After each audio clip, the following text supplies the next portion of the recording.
তো ওই মাজারটা দেখে এইখানে পুকুরের পাশে অনেক দেখার মতো নিদর্শন আছে। যেমন দেখুন এইখানে খেজুর গাছ আছে, মানুষ ঈদের নামাজ পড়ার জন্য মাঠ আছে এইখানে অনেক সুন্দর। আপনারা দেখতে থাকুন। এরকম ভিডিও পেতে চাইলে আমাদের চ্যানেলটি সাবস্ক্রাইব করে রাখুন।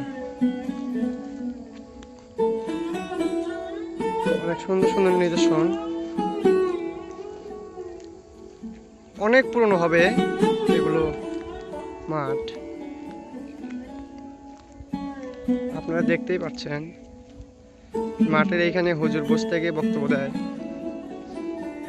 এগুলো হয়তো অনেক পুরনো হবে, আমার জন্মেরও অনেক আগে আরে হয়তো এগুলো ফাটল ধরে গেছে। অনেক সুন্দর জায়গা, বুঝছেন? আপনারা না আসলে বুঝতেই পারবেন না যে এত সুন্দর।